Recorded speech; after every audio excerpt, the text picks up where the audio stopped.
Такс. Twitch запустил? Или как? Да, стрим идет. Я вообще поставил какую-то сейчас музыку на фоне. Очень сильно на фоне. Возможно, чтобы да. Потому что это надолго.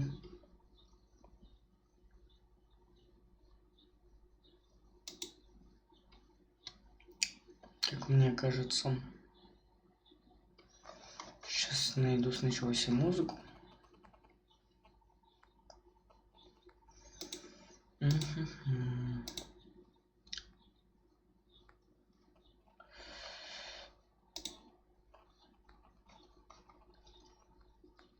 Пускай будет.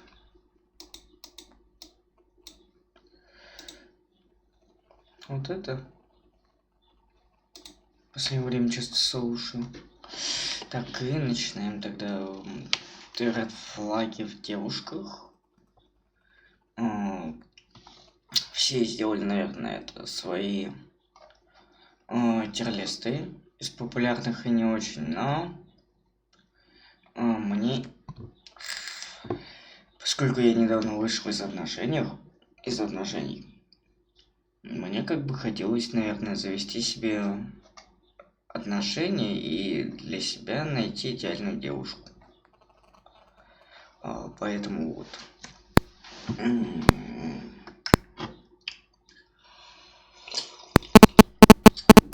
Начинаем тогда. Королева драма.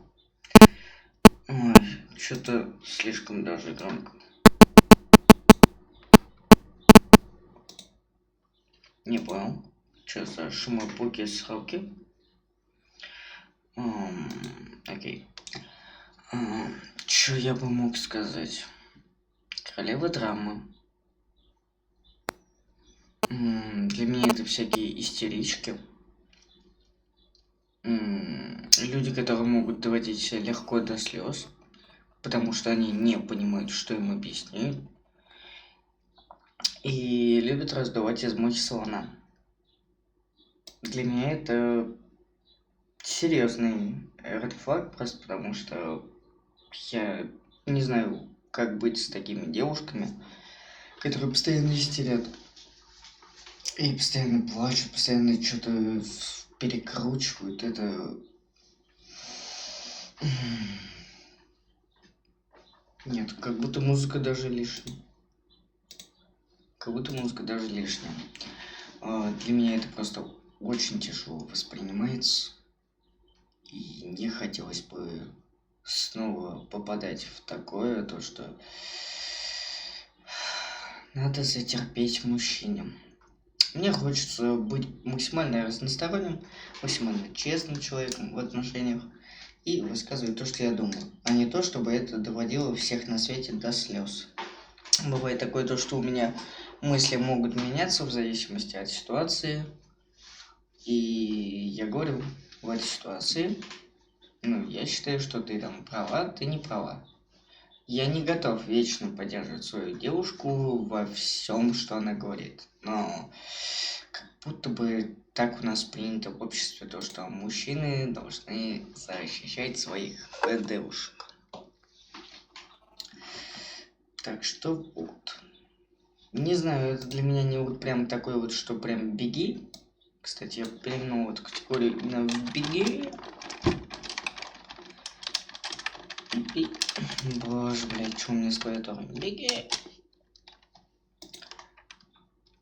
Для меня это, типа, неприятно. С этим не хочется связываться. Но для этого можно посмотреть сначала на человека. Как будто нет, я все равно... Так, а это мне вообще нравится, недостаточно данных.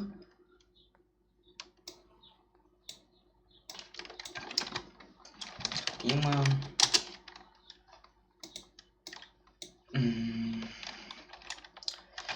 Можно работать. Серьезный красный флаг.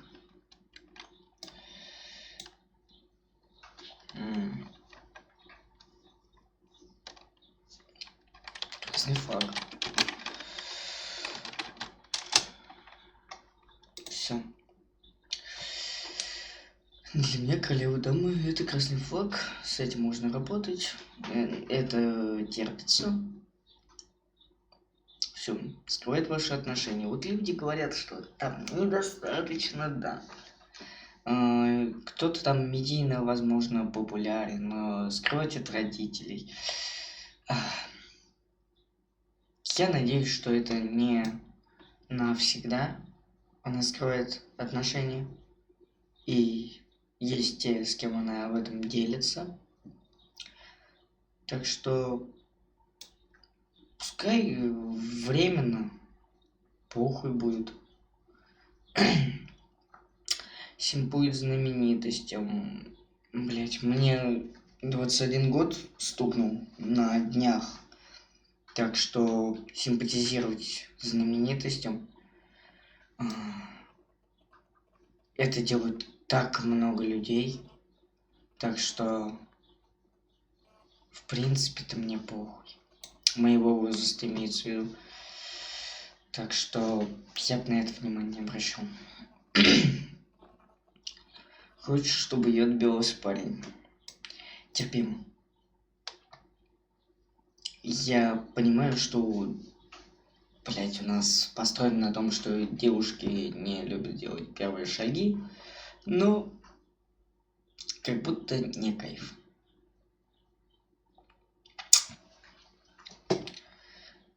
Как будто я хочу в отношении того, чтобы мы оба шли друг другу навстречу, а не то, чтобы типа, ну давай, гоняйся, я тебе еще мозги поебу, может потом еще в френдзон отправлю и тому подобное.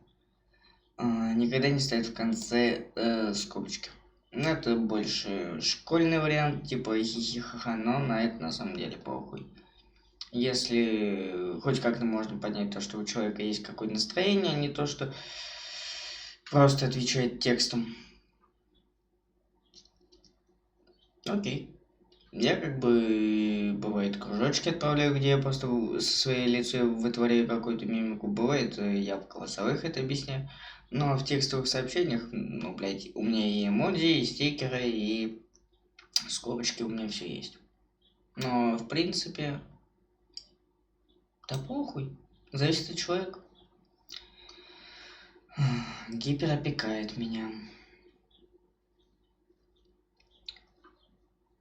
Я являюсь человеком, который опекает свою девушку. Потому что мне кажется то, что... Ну, у меня почему-то вот такой критерий в девушках, то, что, блядь... Ну, не прям даже критерий. Просто за все свои отношения... У меня была вот такая вот двойная забота, то, что я забочусь о человеке, человек заботится обо мне. Были отношения очень короткие, в которых я даже не помню, что было-то. Длились они там по неделе, по две. Но я и ставил там девушку в рамки одного месяца. Типа, ну, она с этой встречалась там в том месяце, в том месяце, в том месяце. Но это было, когда мне было 16, то есть 5 лет назад.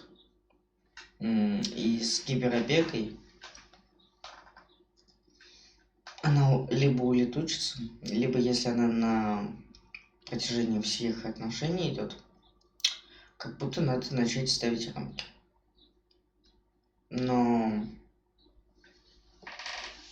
уже нежелательно, так что можно работать с этой гиперопекой, типа, все нормально, я не такой уж и не самостоятельный человек. В плане, конечно, домашних дел и рутины это не про меня. Так что в плане заботы о доме и о еде будь здорова. Пускай готовит, убирается, ухаживает за мной. И я не откажусь. С меня в ответ там чашечка чая, массаж и тому подобное. Ну, то есть можно работать. Так, все время носит головной убор. Похуй, недостаточно данных. Потому что непонятно где, непонятно зачем. Можно, конечно, пройти, можно работать, но как будто, если она не лысая, если она вот просто любительница всяких кепок и везде их носит, на это так-то похуй. Но если вот прям в квартире она засыпает в кепке или в парике, не дай бог, конечно, это было бы не очень. А так недостаточно данных. Ну или можно работать так же самое. Феминистка. Кто-то вот говорит то, что радикальных феминисток не, ну, типа вот это не про радикальных феминисток, а про обычных, или наоборот, то, что есть обычные феминистки, которые не кричат об этом налево-направо. Но мне на самом деле так похуй в свои отношения, то, что вот как бы феминизм это у нас уравнивание с мужчинами ведь. Похуй. В принципе, мне похуй. Пока она руку на меня не поднимает, а я не поднимаю руку на нее, пускай она работает, пускай она делает, что хочет. Мне в принципе, на это похуй. Но если она там пытается отстоять права, допустим. Если она не выступает, короче, с митингами какими-то, уже неплохо, как по мне. Но я таких не видел. Мне кажется, что девочки слабые, и чтобы у них были выше зарплаты, да им как будто посрать. Ну вот из предыдущих отношений говорил, типа девушки рады то, что они хоть что-то там зарабатывают, приносят в дом. Ну, говорю про свой опыт, конечно. И все ок. Остальное пускай там делает парень. Как по мне, это нормально. Но я бываю, конечно, ленивой жопой, чтобы заработать миллион миллиардов. Так что вот, не имеет своей работы дохода. Если на постоянку и у нее есть хобби, которое может, в принципе, приносить ей доход, если ее поставить на правильный путь. То есть хобби сделать своеобразным заработком, то это охуенно.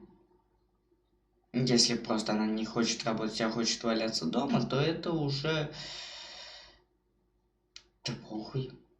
То есть, типа, если есть хобби, это хорошо, потому что ей можно навязать это. Либо если ей, в принципе, не хочется ничего зарабатывать, она просто надеется на парня, похуй. Но как будто бы с этим можно потом работать. Это вот то же самое хобби и привести в работу. Или если вы на двоих взяли там кредит, пускай помогает его расхлебывать, как мне кажется. Так что, блядь, ну я не знаю, мне похуй. Не работает и не работает. Стримит на Твиче одетая. Мне нравится. Потому что, скорее всего, она может разговаривать со зрителями, разговаривать с чатиком и как будто бы даже чему-то меня поднатаскает. Как правильно общаться с людьми. Потому что у меня в этом есть своеобразные проблемы.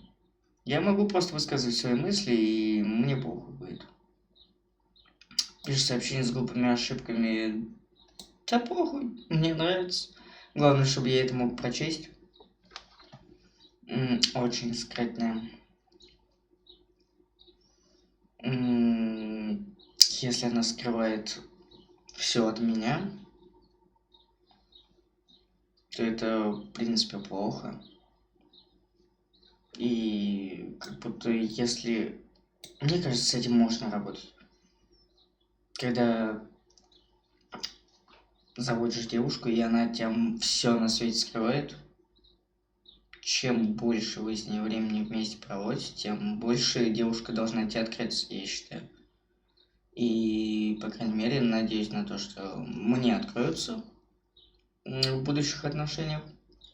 И будет охуенно, будем общаться и все дела. То есть она скажет, что у нее на уме, а у меня вот самого лично язык без костей. Вот что думаю, то и говорю. То есть нет, бывает такое то, что я фильтрую базар, но зачастую мне хочется честных отношений. Честных так, чтобы всегда могли друг другу высказаться. То есть, ну да, как по мне, это правильно. Чавкает. Похуй. Я сам не слежу за тем, как я ем еду. Ну, и если бы она что-то мне за это предъявляла, я бы ей сказал: сори, блять, я не слежу за тем, как я делаю. Так что живи как в кайф, и все. Сравнивать с бывшим, да похуй. Если в то, что я лучше него, это, конечно же, мне плюс в карму, плюс в самомнение. А так, в принципе, мне интересно послушать человека. Потому что я про это ничего не имею в виду. Я, бывает, даже сам делюсь этими историями. Так, требует много внимания и усилий в свой адрес. Прям требует. Вот.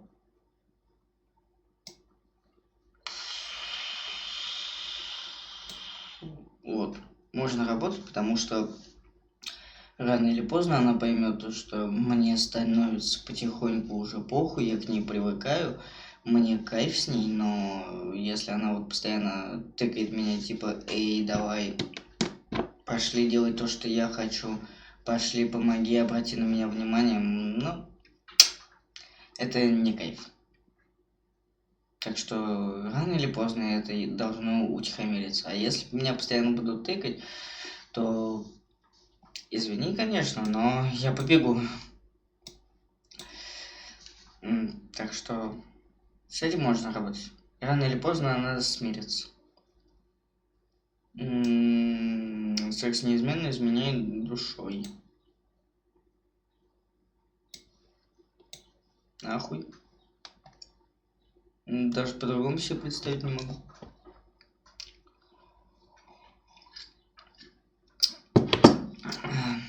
Об этом можно, конечно, договориться изначально, если у вас там какие-то открытые отношения, но тогда почему она тебе девушкой приходится хоть в каком-то плане? Почему это не просто подруга, с которой ты тоже, бывает, занимаешься сексом? Ну, просто живете в одной квартире, но, в принципе, вам на это похуй. Если вы об этом всем не договаривались, то как будто бы нахуй. Такие отношения меня даже не устраивают. Собственница. Так. Небольшая предыстория моих отношений. Моя девушка была собственницей до того, что ей не нравилось, когда я мог посмеяться от шуток другой девушки. Когда я мог обнять другую девушку. Когда я просто делился улыбкой, опытом и мог говорить дольше 2 минут с девушкой. С любой другой девушкой. То есть меня сверлили взглядом. Мне говорили то, что это неправильно. Из-за этого была не одна истерика и далеко не пара слез вытекла за счет этого. Даже при расставании мне говорили то, что все это хуёво. Нельзя. Вообще никак. Только мой. А с другими даже не общайся. Поэтому для меня это red flag. С этим, если и работать, то это можно. Но тебе все равно могут предъявить это в конце отношений, то, что ты с кем-то общался. Так что, как по мне, red flag. Пишет сообщение с маленькой буквы, вообще похуй. Мне плевать, как она пишет сообщение, с телефона или с компьютера. Если она с телефона пишет специально маленькими буквами, как будто странно, если она с компьютера пишет маленькой буквы, мне срать. Просто если с телефона, то это как будто маленько стрёмно. Иногда выпивает, нравится. Очень неуверенный в себе, можно работать. Потому что, ну, такие девушки есть. И чтобы они переставали быть неуверенными в себе, мне вот не жалко на таких тратить время. Мне нравится давать уверенность, ставить на ноги людей, помогать им в жизни, чтобы они уже потом выходили как сильные в себе, в принципе, люди. Я считаю примерно так. С этим можно работать. То есть мне нравится давать людям потом уверенность.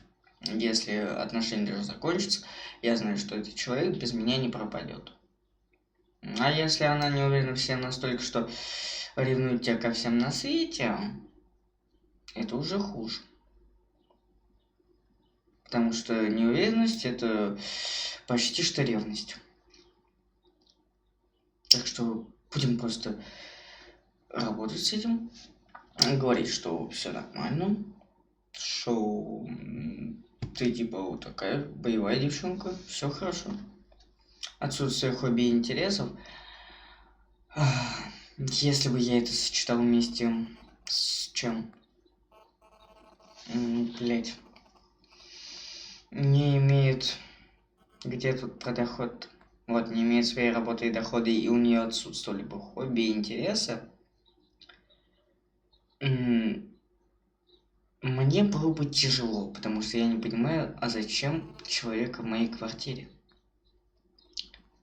Типа, я не могу с ним пообщаться. Она не работает. Лежит на кровати, делает просто бытовые дела, типа уборка, готовка, секс, потом что у нас? И все. То есть, если она просыпается, вот занимается только этими приколами, то как будто бы скучно.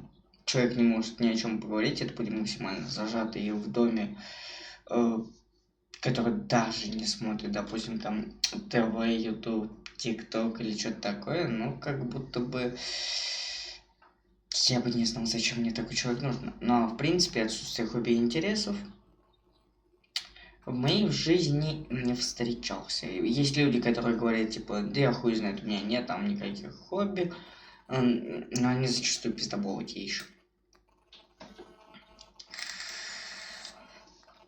Потому что, скорее всего, у человека есть хобби и интересы, просто он это не рассматривает именно так. Слушать музыку, петь музыку, заниматься просто какой-то хуйней под музыку. Это то же самое хобби. Изменила в прошлых отношениях. Недостаточно данных. Если, допустим, парень тоже изменил. Ну, есть вот просто такая ситуация, когда тебе изменил твой молодой человек и сказал, что он будет не против, если они на этом не приостановят отношения, а она изменит ему в ответ. Есть такая ситуация в этом мире. И она сделала это, но потом она рассказывает это уже человеку, после которого новому человеку, то есть мне. Если она вот просто поделится со мной историей этой измены, и я посчитаю, что в принципе это нормально, устраивает, то ок. Если у нас вообще до такого дойдет разговор, потому что я хуй знаю. Измена это, конечно, неприятно, но бывает такое то, что и человек ведет себя как последняя сука, с которым ты был в отношениях. И ты просто пытаешься найти того, что тебе не хватает. И после вы расходитесь. Так что недостаточно данных, я думаю. Но если она стала бы после этого еще и мне изменять с человеком, с которым, возможно, все будет хорошо, то это уже, ну, red flag конкретный. Я так думаю. Пока что недостаточно данных. Проблемы с агрессией. То же самое имею. Но надо смотреть, кто в плане агрессии будет перевешивать. Если я буду перевешивать и ставить ее постоянно на место, но она при этом будет просто вот маленькой тявкающей собакой, ну, с этим можно как-то смириться, просто хлопнуть по жопе, сказать, все, молчать, иди давай, не выебывайся. А если она постоянно швыряется посудой, там, хуесосит меня, постоянно у нее что-то не так, агрессия это еще и может сопровождаться слезами, мне не нравится, когда люди могут быть прям шумные, что пиздец. Агрессия есть же какая? Ну вот так вот, пропускать подъебки, это у нас вроде пассивная агрессия. А есть, блять, прям с кулаками нахуй все пизда. Это надо смотреть, кто будет решать. Потому что бывает такое то, что было такое то, что меня человек просто испугал. Потому что я понимал то, что я не могу дать сдачу девушке. То есть максимум вот я могу хлопнуть по жопке и все. Но как будто бы это не всегда успокаивает, и мне говорят, типа, эй, убери руки, блядь, может еще двинуть в лицо, но это стрёмно. Типа, ну, терпимо, я считаю. Ну, или можно работать, потому что я же могу быть еще агрессивней. Но у меня есть просто такая вот приколяшка. Почему не Red Flag или не беги? Ну, потому что это ей придется бежать.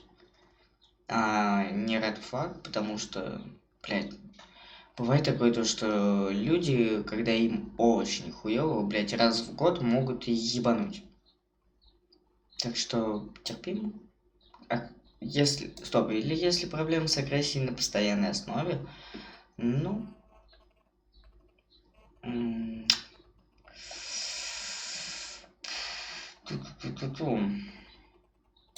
Можно работать. Ее цель в отношениях это деньги. Смотря откуда. Если прям в отношениях просто главное это деньги, то red flag. Если ей нравится просто то, что постоянно стабильность в семье, это хорошо. То есть, типа, ей нравится стабильность. Но если не будет стабильности, она покинет эти отношения, то как будто бы red flag. Между red флагом и стабильностью, ну, типа, мне нравится, и я хрен знает.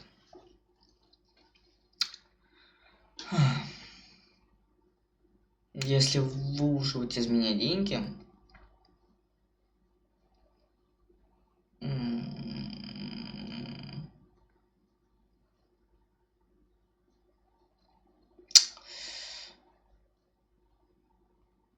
будем считать, что это за просто то, что ей нравится стабильность, а не то, что в какой-то месяц я могу обнищать, и она от меня уйдет.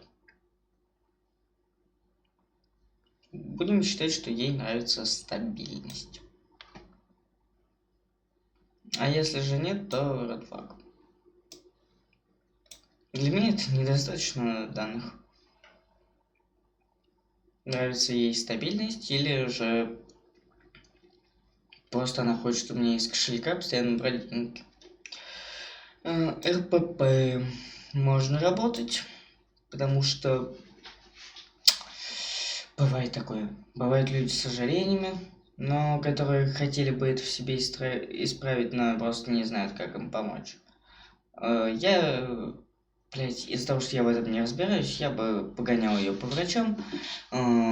Если у нее ожирение, то отправил в спортзал. Если у нее проблемы с тем, что она очень худая, не знаю, помог бы ей научиться правильно есть еду, ловить кайф просто от еды. не обожествлять еду, а именно просто получать кайф, типа, о, вкусно покушала. Yes. Ну, можно работать, короче. Лень дальше мусолить эту тему, ладно. Пьет много кофе. Девушки, я это терпимо. Я бы отговаривал, но я просто кофеман, и я за собой не слежу в этом плане.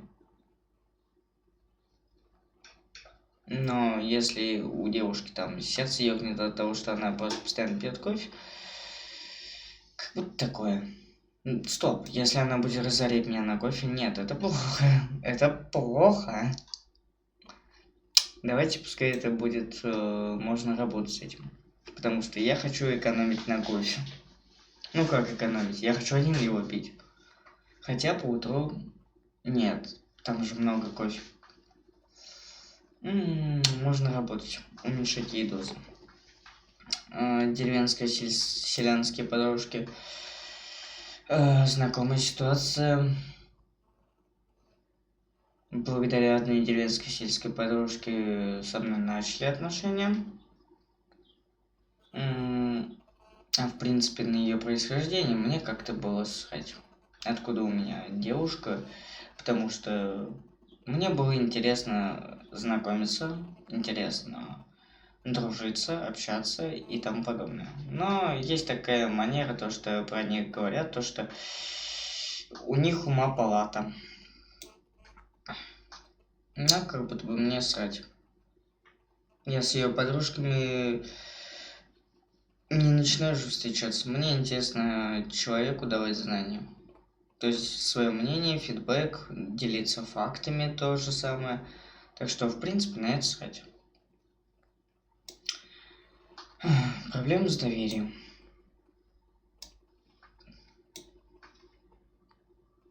Для меня это такой звоночек, который так заебывает, но при этом хочется с ним поработать. Но бывает такое, то, что тебе будут не доверять до последнего. Но это я прогоняю со своими последними отношениями.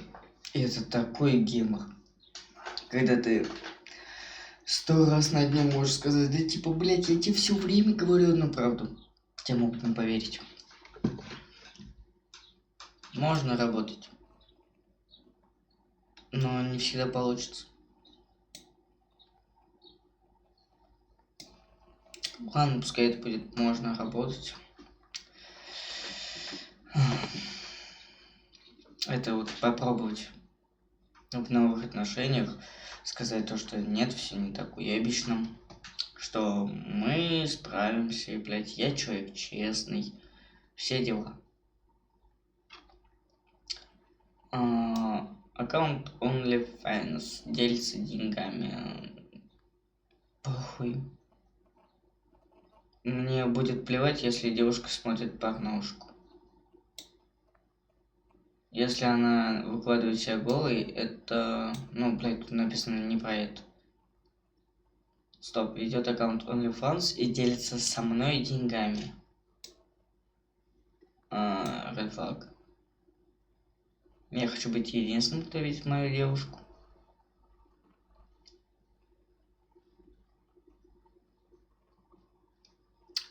Пытается быть главой семьи, как ее мать.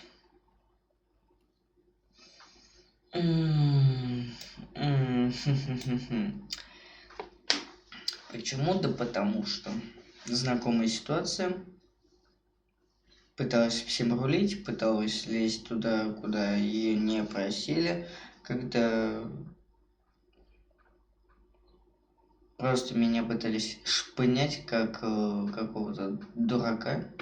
Я просто не выкупил этого прикола и сказал, типа, вот ты со своей проблемой с доверием очень сильно походишь на свою мать. Из-за этого ты пытаешься следить за мной, то есть ты собственницей становишься. И ты мне устраиваешь постоянные истерики, как королева драмы. У меня это вот так вот вышло. То, что у человека проблемы с доверием, он пытается следить за мной. И в случае чего, если что-то не так, она устраивает мне королеву драму. Потому что так делала ее мать. Она к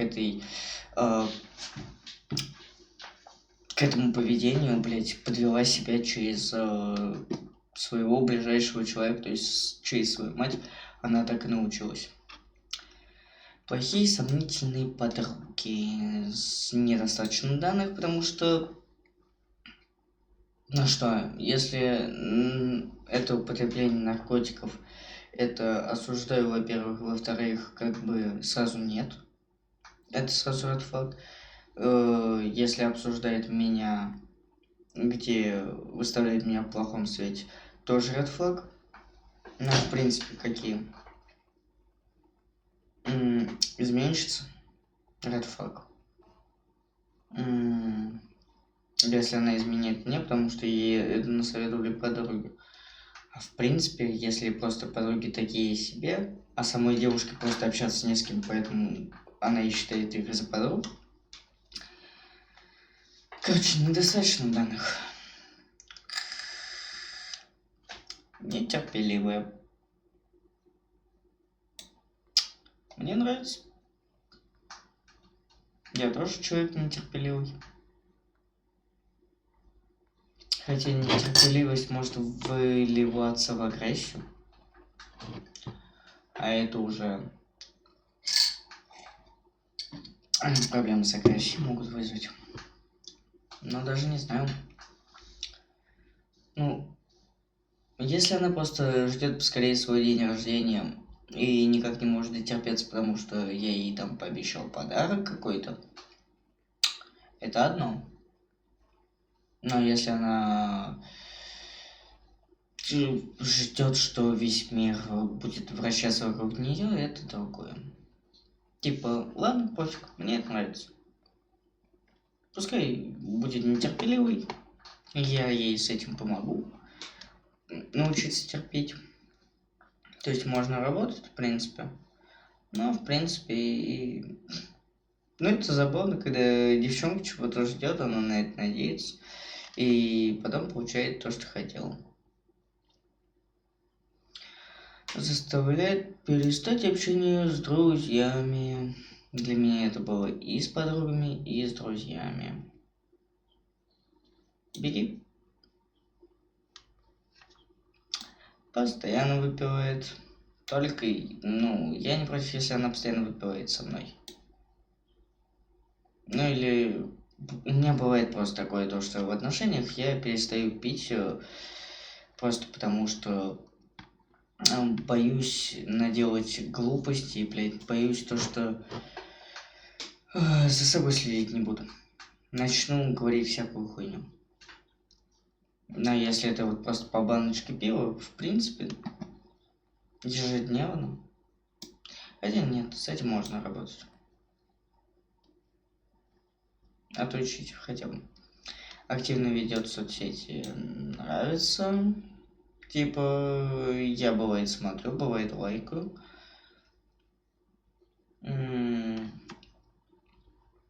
Трендбаллон в очко колет.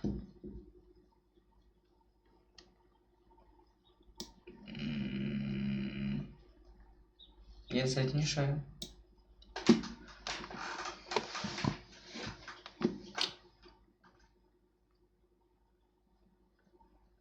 Вот вообще, серьезно, не шарю за это. Ой, ко мне аж люди пришли, а я чуть не шарил. Как называется твоя прическа? Прическа называется «Утренний пиздец». Открой на стиме. Так, вот это можно нахуй. Ксута, ты все еще тут? Привет. Что-то я за чатиком не следил, второго монитора мне не хватает. Ксута 02. Так, что, прям сильно пиздец выходит? Не, вот то, что у меня вот так вот выходит, это у меня, в принципе, просто, наверное, голова так сформировалась, что у меня вот здесь вот макушка и все дела. Поэтому у меня затылок выглядит пышным. А так, в принципе, прическа просто вот, блядь, перевешивает на правый бок. У меня вот здесь еще вот пиздец из-за того, что только встал. Кстати, уже светлее. Даже не заметил. Па-па-па-па-па-пам. Хотя, стоп. Минут хотя бы пустой будет. Все. 4:50.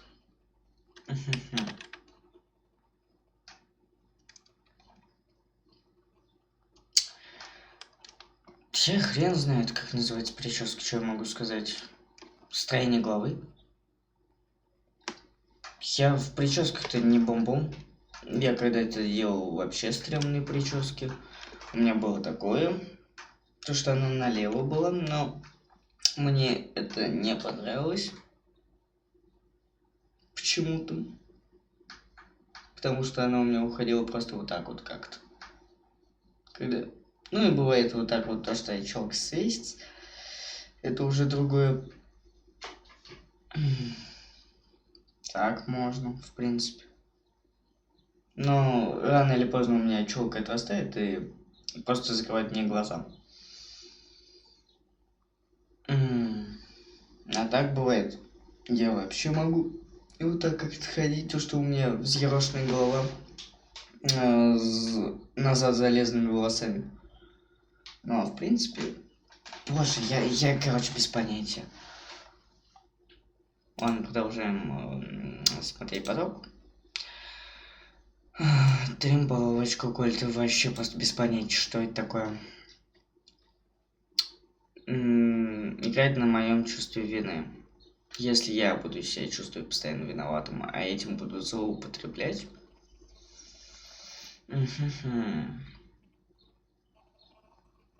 Да хуй знает. Я чувствую себя виноватым. И мною помыкает. Терпимо. То есть, ну, я не всегда буду чувствовать себя виноватым. Рано или поздно мне станет похуй.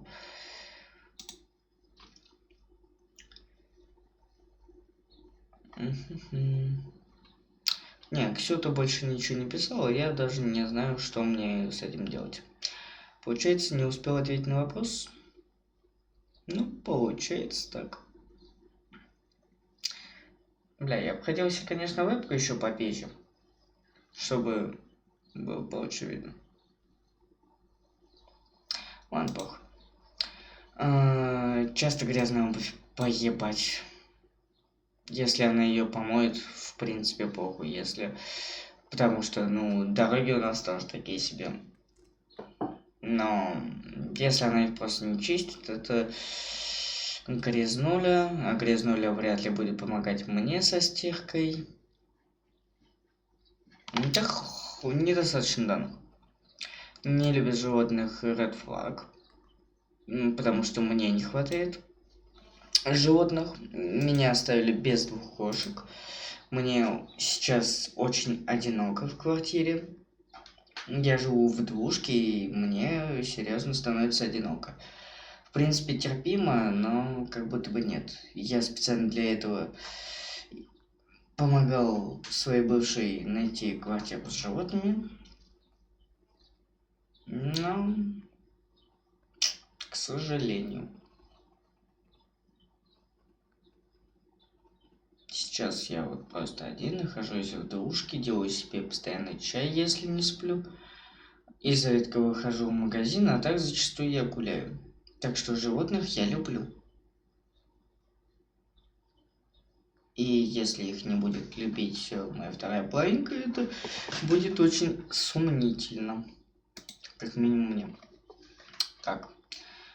Очень избирательной в пище можно работать, потому что я скажу, типа, блять, я люблю макароны с фаршем, готовить мне макароны с фаршем. Если ей это не будет нравиться, пускай готовит сама себе и мне отдельно. Проявлять тяжелые наркотики Red Flag.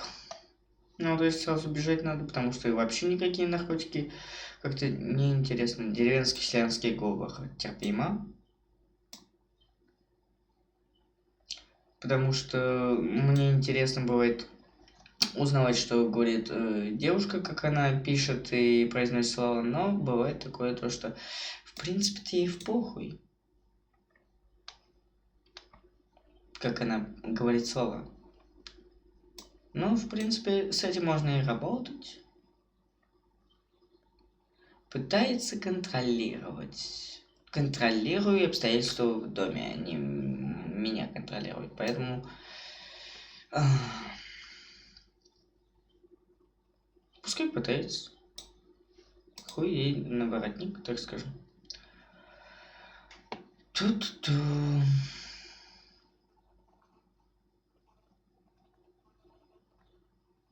Я не буду открывать на стриме STFX, потому что мне это не интересно. Это не моя аудитория. Это что-то на криптовалюте. И никакая накрутка мне, в принципе, не нужна. Газлайт, это что это такое? Газлайтинг.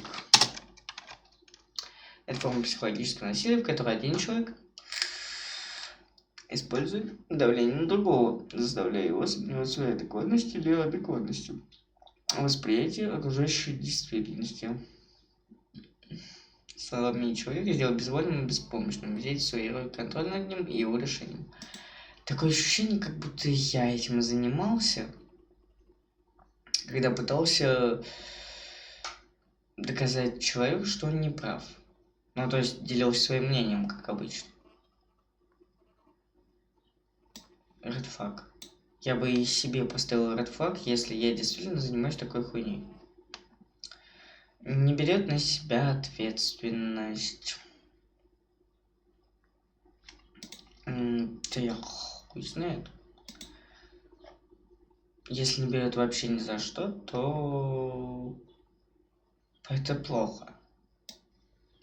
С этим надо работать. Потому что если ты не берешь на себя ответственность, то есть ты инфантильный ребенок.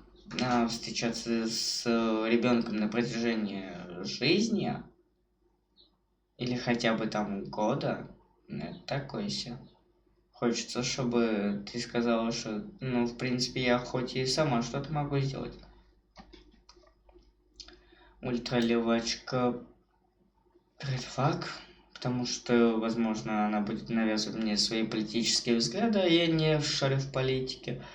И где-нибудь еще надо найти ультраправую, потому что я против того, чтобы мне кто-то навязывал политику, в которой я не разбираюсь.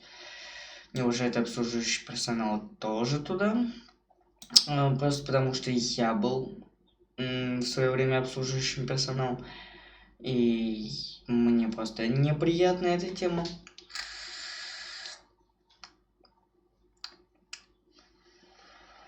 Hot Tubs.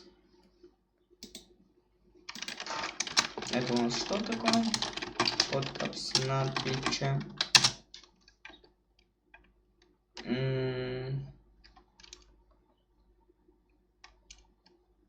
Оу, я понял. Эротика. Как OnlyFans не хочу. Плохое образование, школа СУЗ, Нориал,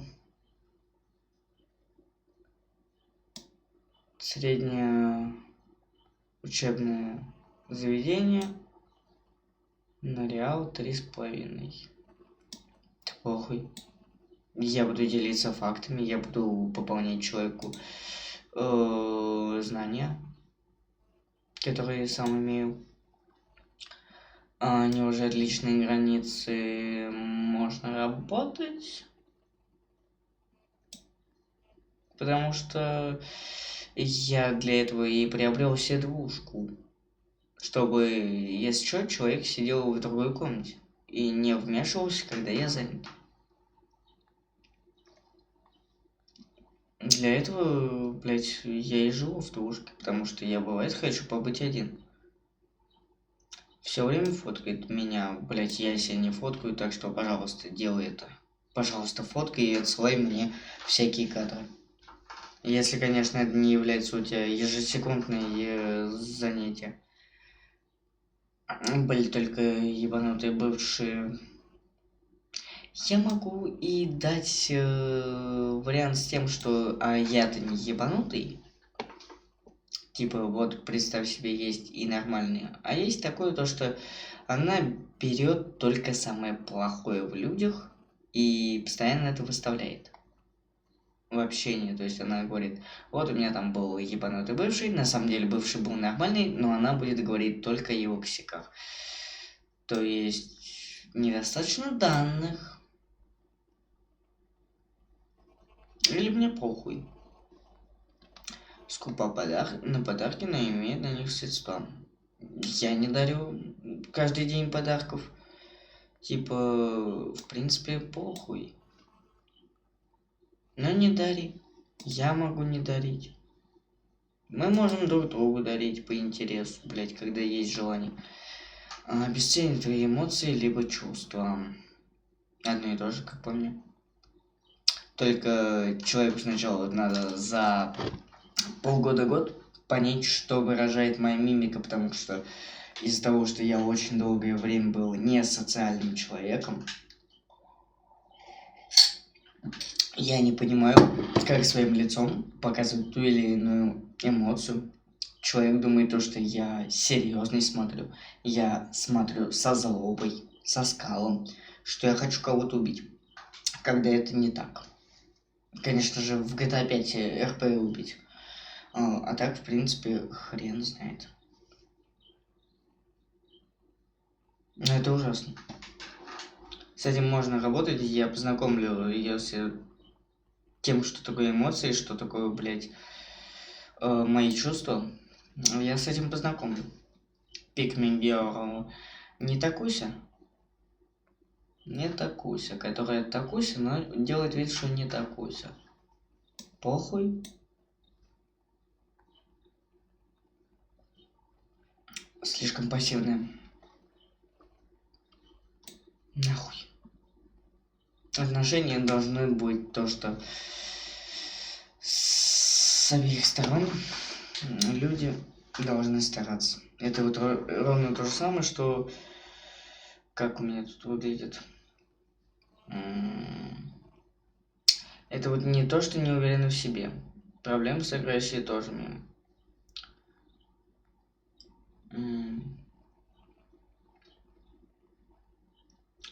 Пассивный, вот, блядь. Что-то у меня было такое.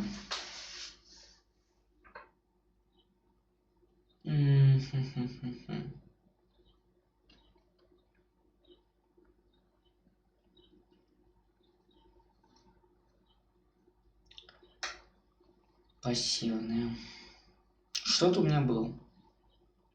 На то, что человек ничем не увлекается. Нет, это не про хобби. Неужели личная граница? Короче, слишком пассивный человек, который, блядь, ни к чему не стремится, ничего не хочет. Что-то у меня с этим было. Короче, просто слишком пассивная девушка будет хотеть, чтобы ее добивались. Мне это не нравится. К отношениям должны идти оба. Терпимо, чтобы ее добивался парень. Но я считаю, что с этим либо можно работать, либо это все-таки red flag.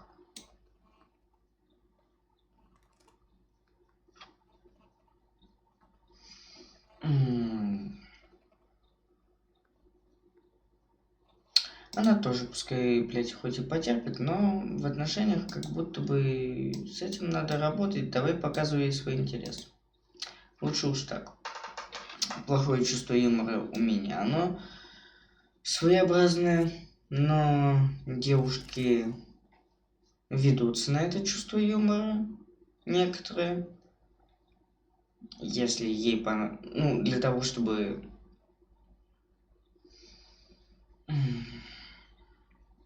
Да похуй, что у меня плохое чувство юмора. Хотя она, может, не будет смеяться над моими шутками. Это red flag.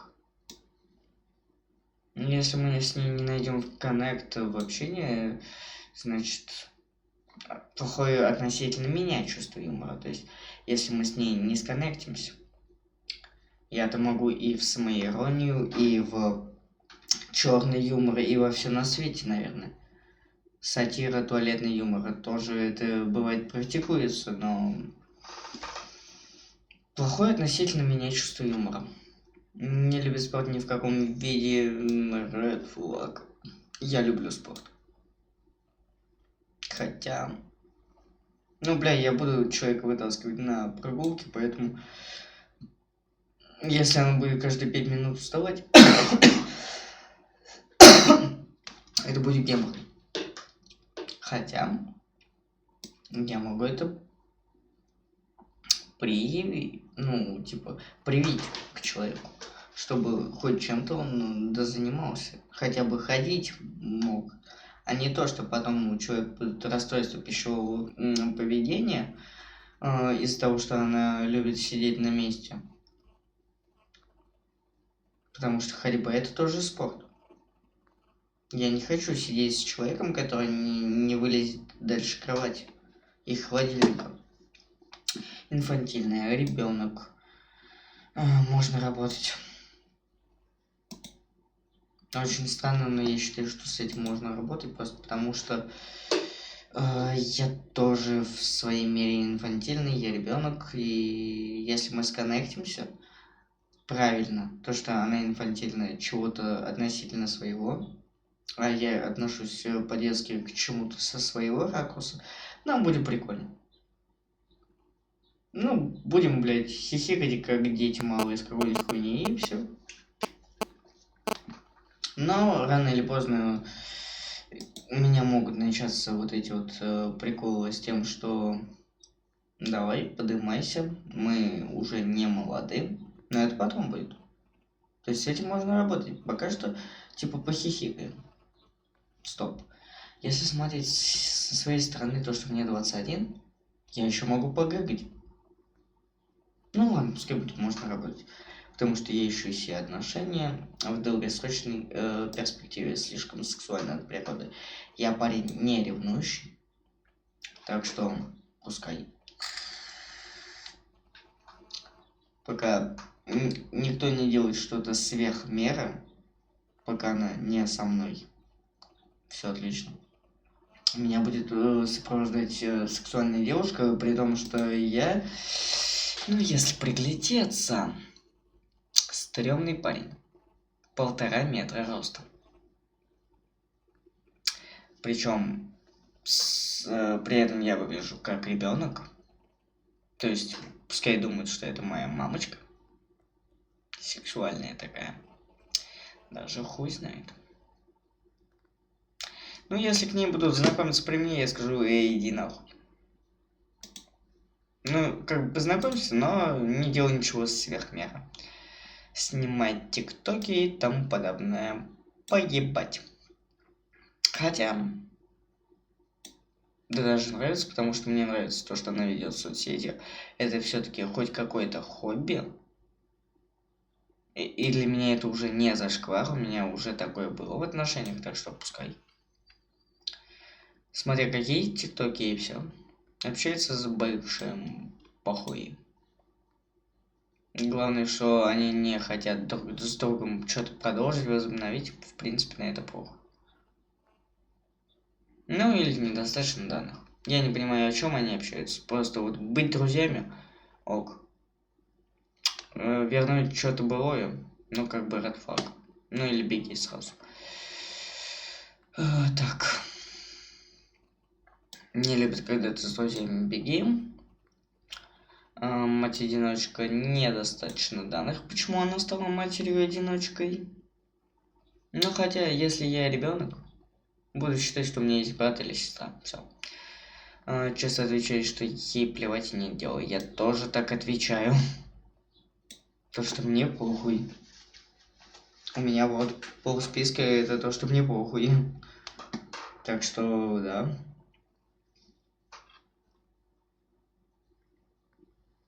А если ей не наплевать на мои чувства, Но просто она говорит, типа, плевать похуй на ситуацию, допустим, в мире, на то, что ей рассказывают. С этим можно работать тогда. Ну-ка. Типа, если она будет говорить, что ей плевать, когда я интересуюсь ее мнением просто. Типа, а что ты думаешь насчет этого? Мне похуй. А что ты думаешь насчет того? Мне похуй. Если это будет вот самая короткая фраза, вместо того, чтобы мы с ней пообщались, завели какой-то длительный диалог, это как будто бы хуй знает. Но нежелательно. Нежелательно, чтобы она отвечала развернуто и интересно, чтобы у нас был диалог. Мужик должен нахуй. Никто ничего никому не должен. Не хочет детей в будущем браке.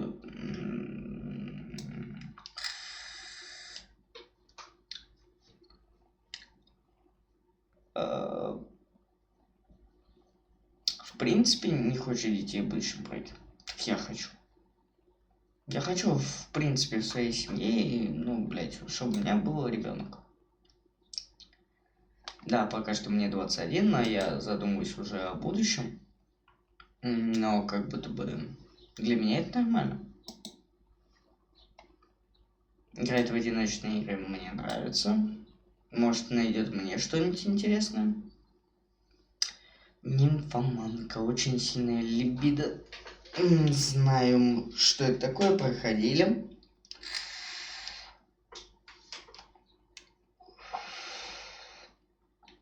Тут еще должно зависеть от того, какое у нее доверие к тебе.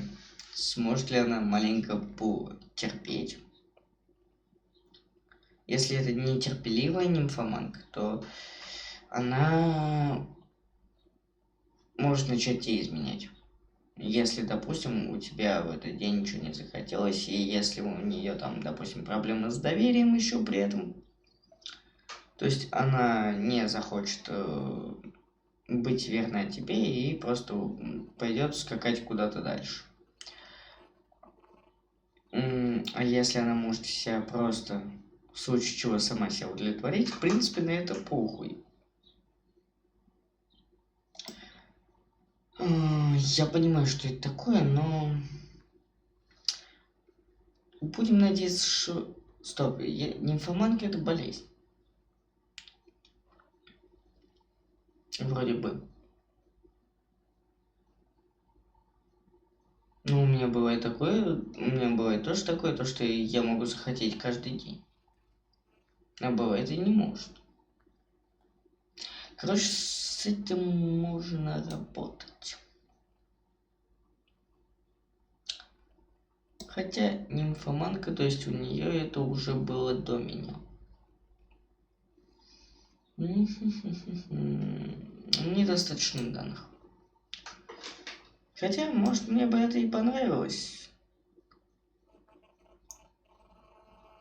Но как будто бы мое мужское что-то говорит, что у меня все заболит. Хотя каждый секс, который кажется как первый, похуй, недостаточно данных, общительная, терпимо.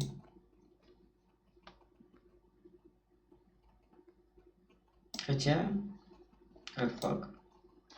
Думаю, red flag просто потому, что она может говорить намеками с кем угодно, а вдруг намеки перестанут быть намеками. Хотя, стоп. Ну, блядь, я бывает тоже так, типа, могу пошутить. Общительная, недостаточно данных. Не сторонница ЗОЖ, похуй. Неблагодарная red flag. Потому что я говорю всегда людям, типа, спасибо. И я хочу в ответ слышать спасибо. Веганка.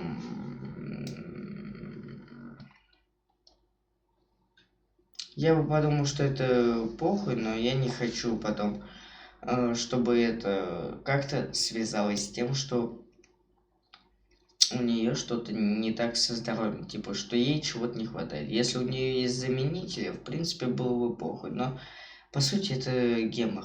Потому что я буду предлагать ей постоянно готовить мясо или что-либо еще. На эзотерику мне сразу поебать.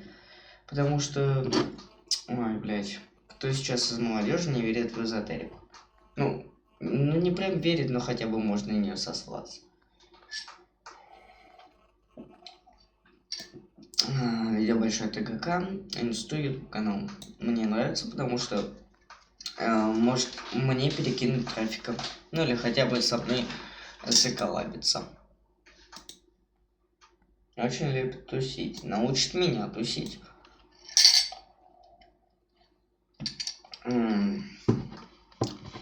Потому что я, как до этого говорил, я маленько не того формата. Я маленько отстраненный человек. Среди друзей много парней. Похуй. Много косметики на лице. Терпимо. Как будто я все равно рано или поздно ёбну подушкой ей по лицу и сотру эту косметику. Но ее же долго наносит. Это время. Мне жалко время бывает, когда я хочу с девушкой выйти, она долго накрашивается. Я бы... Да, это red flag для меня все-таки. Одевается красиво, больше не для тебя, а для других. Похуй. Чтобы хорошо выглядеть, не обязательно делать это для меня, можно для себя. Ну или для того, чтобы привлекать к себе внимание, потому что ты секси от природы. Мне на это похуй. Пускай привлекает все равно моя. Нетерпеливая к твоим твердым убеждениям. Мы не законтактимся. Нетерпимая. Всегда нуждается в подтверждении.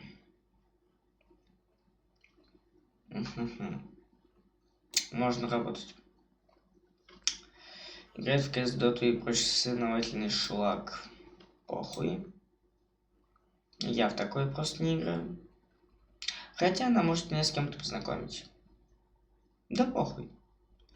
Тату. Мне не нравится тату. Ну вот просто вот лично мне не нравится. Если девушка со мной в отношения входит и говорит, что у нее нет тату, но она их хочет сделать, я отговариваю. Если у нее уже есть тату и мы в отношениях, то потерпим. Зависит от обстоятельств. Я бы отговаривал. За ППП это бежать. Не хочу ничем болеть. Много друзей, парней. Похуй. Может меня с кем-то познакомить. Найду с кем-то общий интерес. Фанатка рока и металла. Всяко лучше, чем 3 дня дождя. Может мне что-нибудь посоветуют. Не ест мясо, рыбы и морепродукты. Туда же, где и веганка. Где? Отношения сменяют друг друга без перерыва. У меня были перерывы, когда я искал меня в отношения. Так что, в принципе, red flag. Раз она считает себя настолько незаменимой, и поэтому всегда меняется. Всегда пытается выставить себя жертвой. Red flag. Потому что я не люблю, когда я во всем виноватый. Хотя... Играть на твоем чувстве вины. Это, по сути, одно и то же.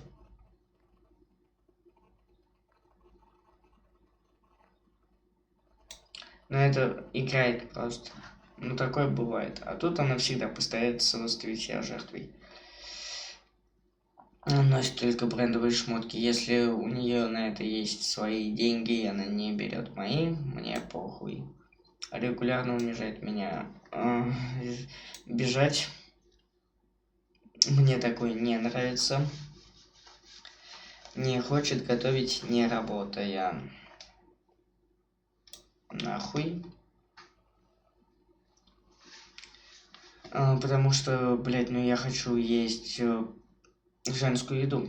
Из-за того, что я в этом плане инфантильный ребенок, блядь, не умею готовить и убираться, мне желательно, чтобы это умела девушка. Ну или хотя бы хотела учиться. Очень причудливая. Ну, со своей изюминкой это прикольно. Слишком зависит от родителей, не прошла сепарацию. То есть не съехала от них, не хочет от них съезжать и как-то все время у них интересуется Red Flag.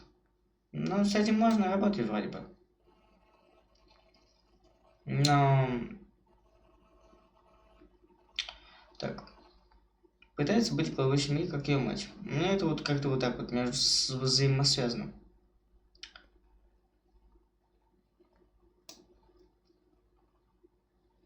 Вот сюда тогда. Следуют двойные стандарты двуличная. Двойные стандарты двуличность. Надо работать. Пускай она будет такая же открытая, как и я. Ну или хотя бы не будет вот этой лицемерной девушкой, с которой мне будет страшно находиться. Я люблю открытость. Если это лицемерие будет по отношению ко мне это не понравится. Шумные в быту дома, да похуй, я в наушниках. Пока она меня не дергает, в некоторые моменты все хорошо. Потому что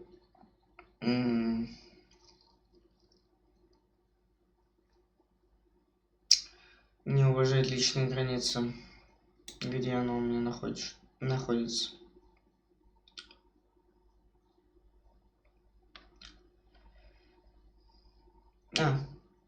На самом деле это очень сильный red flag. Забыл. Я буду бежать от такой девушки. Но хотя нет. Пускай с этим можно будет работать. Пирсинг нежелательно. Так же, как и тату.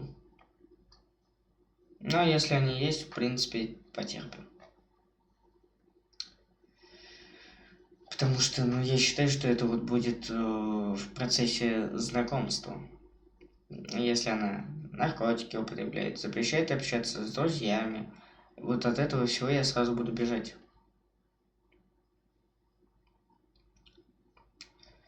От этого тоже. С этим можно работать. Это как бы, ну, блядь, терпится.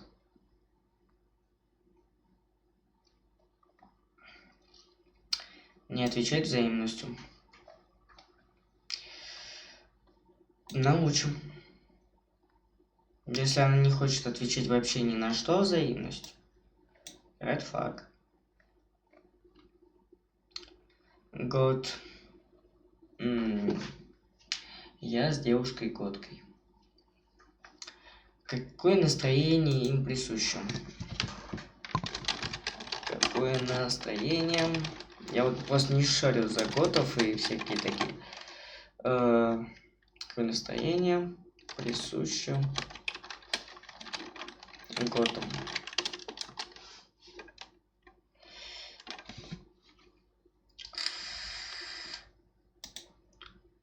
Отвергает общественные стереотипы, идет будет замкнуты, изолируются от общества. Я в этом плане тогда какой-то год. Замкнутый человек, но как будто бы терпимо.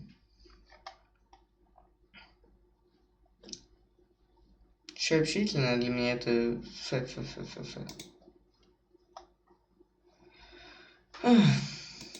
Что у нас еще есть? Интерес общества выше ее или ваших? Red flag. Наши с ней интересы должны быть намного важнее, чем то, что интересно обществу. Очень религиозно, терпимо. Я... блять, потерплю. Я не религиозный человек. Но не буду ломать веру человека. Не уважает адекватных родителей. Red flag. Все время норовит тебя ударить. А мне это даже нравится. Но на самом деле, если будут постоянно драки, то мне кажется, это даже уже не проблема с агрессией. Это вот прям именно то, что у нас не будет постоянно драки. Неестественный крашеный цвет волос. Нежелательно так-то. Но, в принципе, я бы потерпел, если ей так нравится.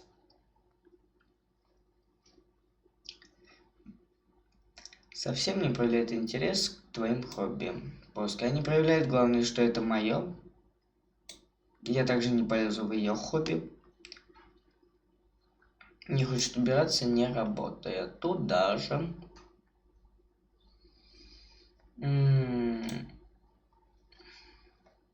Потому что я от этого ничего не смогу сделать. Часто смотрит TikTok, Reels, Shorts. Похуй. Пускай смотрит, что хочет.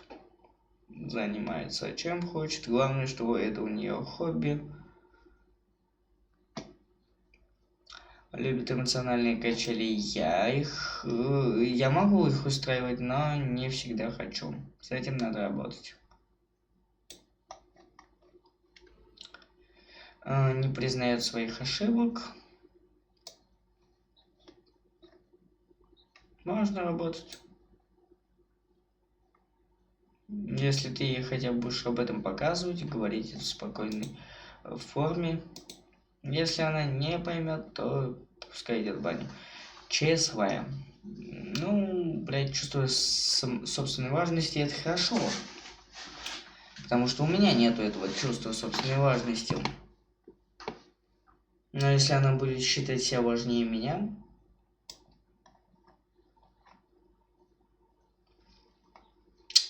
похуй, можно работать. Всегда в телефоне. Фак. Я хочу разговаривать с человеком, а не смотреть на то, как она тыкается в телефон. Много плохих партнеров. Зависит от возраста. А если это в действительности, то нахуй. Так-то мне похуй. Гостинг. Продолжаем узнавать термины. Гостинг. Это призрак. Резкое прекращение общения, когда человек не отвечает на сообщения, звонки, не объясняя причин. Так. Когда человек просто прекращает общение, но, блядь, неприятно. Но я считаю, что с этим можно работать, чтобы она научилась договаривать. Альтушка. Ну, потому что я вот тоже в себе это бывает ощущаю, то, что, бля, я просто говорю, да иди нахуй, все. Альтушка. Не шарю. Альтушка. Алюшка. Что это? Строит молодежь, которая поддерживает модные тренды. Альтернатива. Максимально стараются подчеркнуть, что они не такие, как все.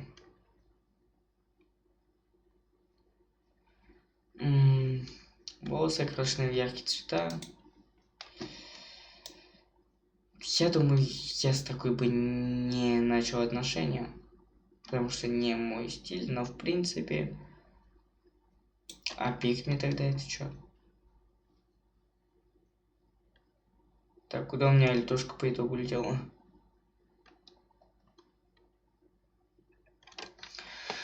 Так, альтушка.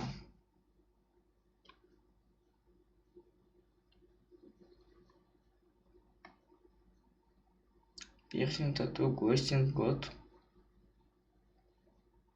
Чавкает. Бля, если она вот просто относится к какой-то субкультуре, я хуй знает. Ну, я не знаю, мне похуй. В принципе, и на год мне похуй. Если она себя причисляет к какой-то субкультуре. Потому что пикми это у нас что? Пикми это...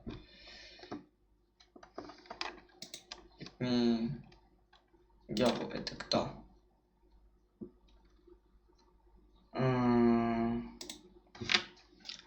Самоосуждение, подстраиваемое хобби. Стиль девушек пикми формируется не за счет устойчивых стандартов, а через подборку особых правил и модель поведения, которые выделяют ее из толпы и заставляют обратить на себя внимание. Ну, пускай обращает внимание. Все понял. Много сидит и постит в соцсетях. Похуй. Ну, то есть мне нравится, пускай она занимается, если ей нравится. Утекли проблемы с азартными играми сразу. Нахер мы денег просрем много. Пассивная агрессия. Но это подъебки. Терпимо. Я потерплю подъебки. Неухоженная. Кто будет за мной ухаживать, не пойдет. Если она за собой не ухаживает и за мной не может поухаживать, то мне тяжело будет.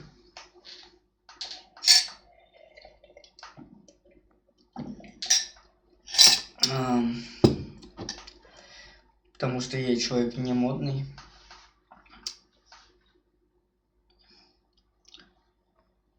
Проблема с отцом, отсутствие или плохой.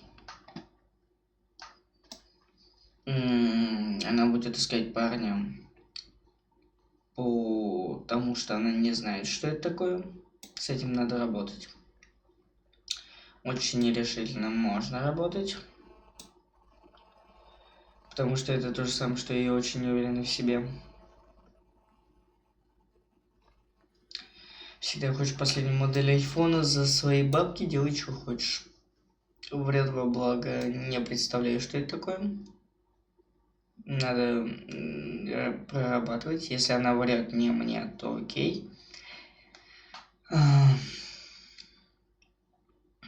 Если она врет и мне во благо, с этим надо работать. Типа, не надо. Говори честно. Сейчас пьет энергетики, а мне это сидеть на девушку, в принципе, так же, как и кофе. Не надо. Сердечко у тебя ёбнет, а мне еще это навязчивое. То же самое, что и не уважает личные границы. Курит шмаль. То же самое, что и тяжелые наркотики. Проблемные.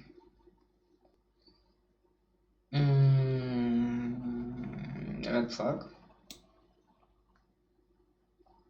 Я не хочу со слишком проблемной.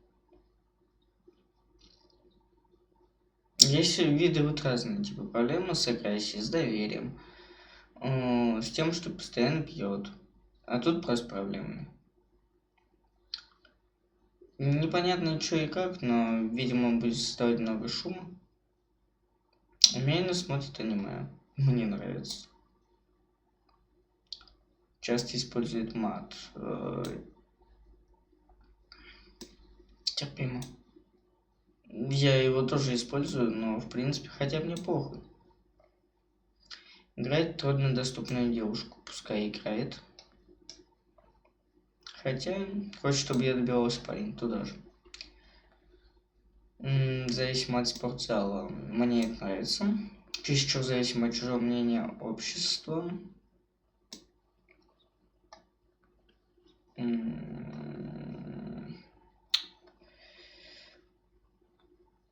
Да, red flag. Потому что ты должна верить только в свое собственное мнение и свои убеждения. Мнение общества дальше идут нахуй.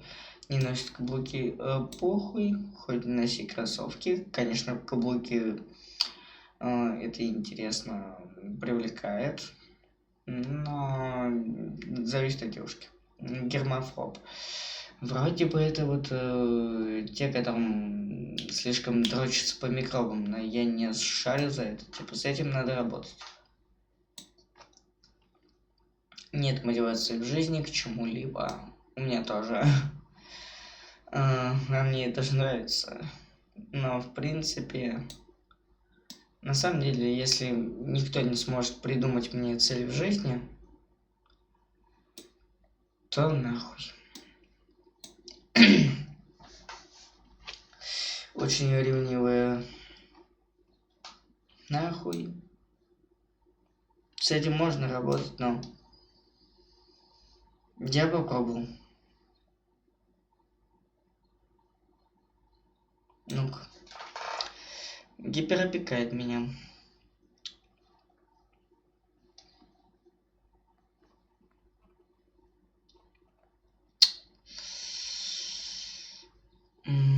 Ну вот вместе с тем, что собственница. Ну, допустим, я понимаю, но я бы с такой сейчас не стал. С очень ревнивой девушкой. Ну, попробуем. Поработать какое-то время. Ну, стоп. Ну да, пускай поработаем, ладно. Но если это вот там уже потом продолжится, что она не будет доверять мне, у нее проблемы с доверием. Нахуй. Потом. Быдло.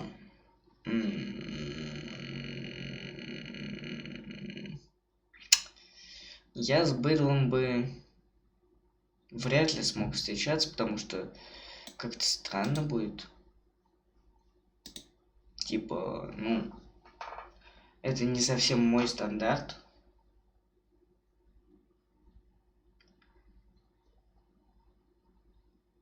Вот из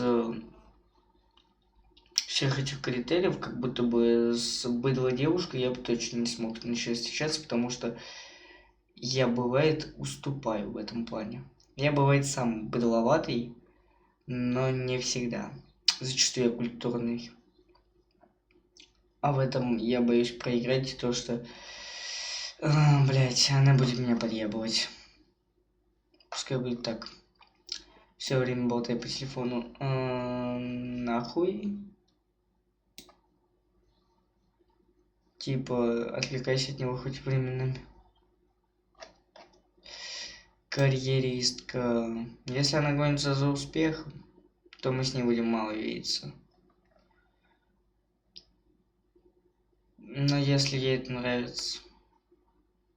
Но это же получается, она не будет сидеть дома и следить за тем, что происходит. Ей придется выбирать. Я бы не хотел, но что поделать? Мне нужен человек семейный. Курить сигареты. Похуй. Я курю сигареты. Плохие навыки общения. Научим и научимся. Анимешница или участник фандомов. Идеально. Меня с этим познакомить делом. У нее много кошек или собак. Мне это нравится. У меня бегало 2-3 кошек. Но один был не моим, меня только это беспокоило. А так, 2 кошки, это уже прикольно. Постит фото из спортзала в соцсети. Мне нравится. Меня это заводит, может быть. Кей-поп фанатка. Была у меня кей-поп фанатка, как будто бы Red Flag. Потому что она будет пытаться меня в это дело повесить. Да и тем более, да, в принципе, похуй. Большой лишний вес, ожирение, можно работать.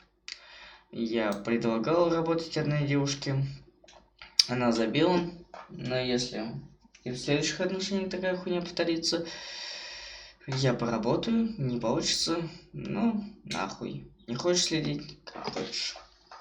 Не носит типичную женскую одежду, поебать. Другая религия, культура, картина мира у меня то же самое, мне на это срать.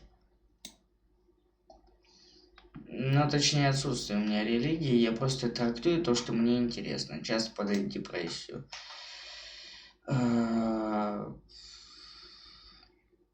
Я буду поддерживать. Хоть это и очень геморно, но мне нравится ухаживать с людьми, блядь. Есть у меня вот такая вот приколюха. Если я сам не в депрессии, блядь, то я вытащу. Использует намеки, злиться, если не понял. Тратит очень много денег. Лишь бы свои тратил деньги. Использует намеки и злиться, если я не понял. Можно работать, я считаю, потому что... Куда он меня улетел? Куда он меня улетел?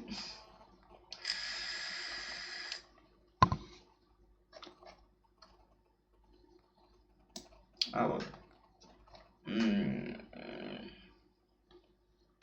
С этим можно работать, потому что я скажу, блядь, говори прямо. Я люблю честность и открытость. Приставучая. Ну вот, именно как это звучит, приставучая. В принципе, звучит-то мило. Но она не позволит мне заниматься своими личными границами. Типа, можно работать. Это вот не то, что не уважает личные границы, но это еще хотя бы звучит мило. Часто чекай телефон парня, red flag. Я не лезу в твой телефон, ты не лезь в мой телефон. Парень твои поды одноразки, будешь угощать. Хотя...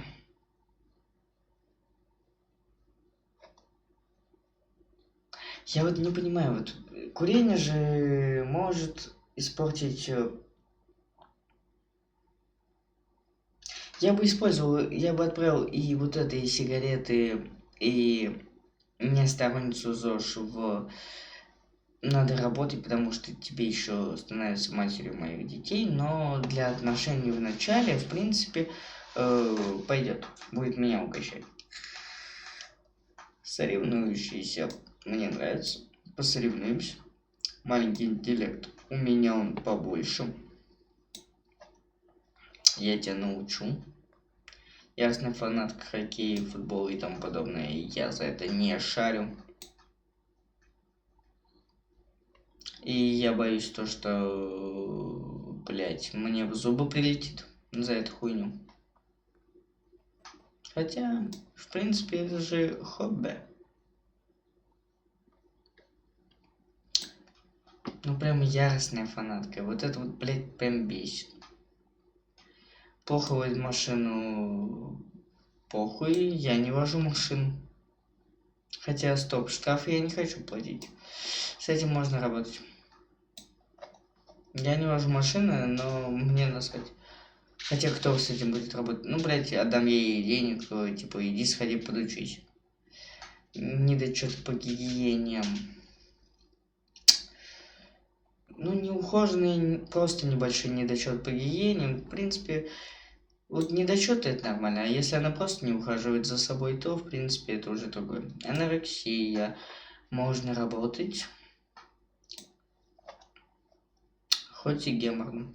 Все время нужен хороший маникюр за свой счет.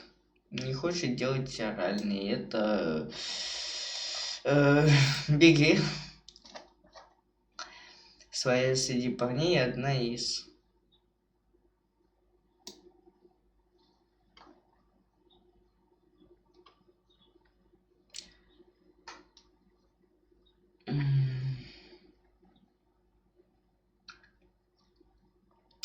Ну, если она своя среди парней, то, в принципе, у нас должна быть общая компания.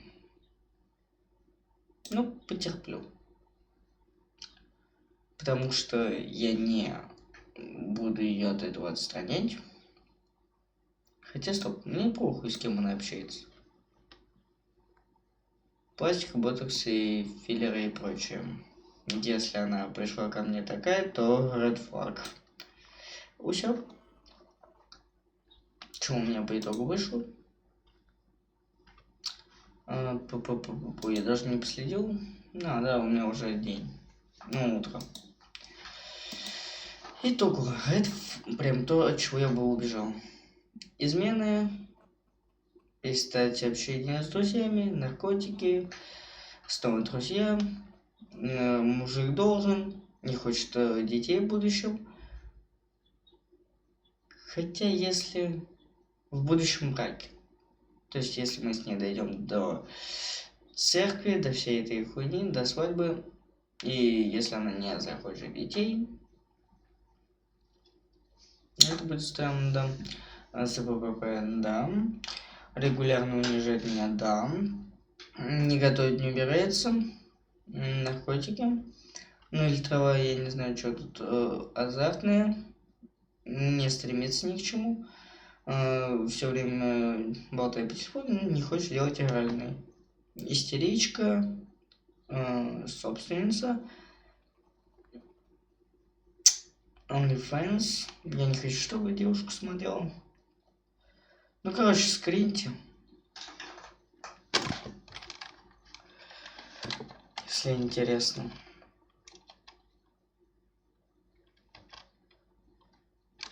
Я вот не знаю. Вот как-нибудь. Бля, можно маленько вот просто вот так вот?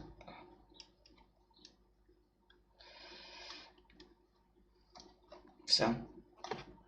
Ну, в принципе, для себя я вот так вот скачаю это дело.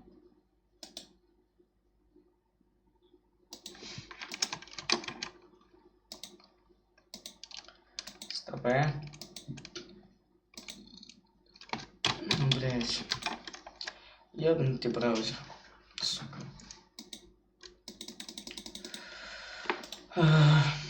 Все, мы зависли, народ.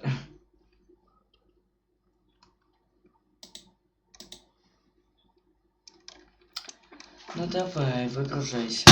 Мне еще эту трансляцию надо заканчивать как-то. Опс.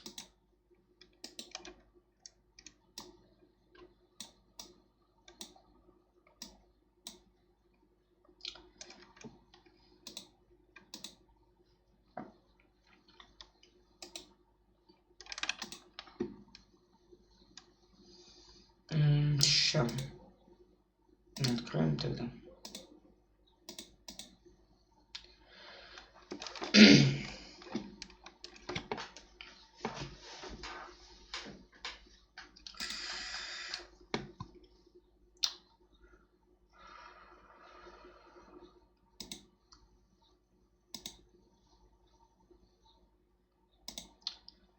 Так, захват экрана. Вуаля.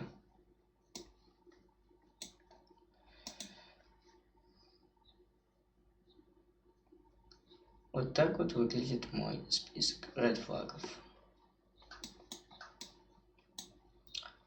Кому интересно, вот так вот. Ну, я это, конечно, все объяснил с поправкой то, как я это себе представляю.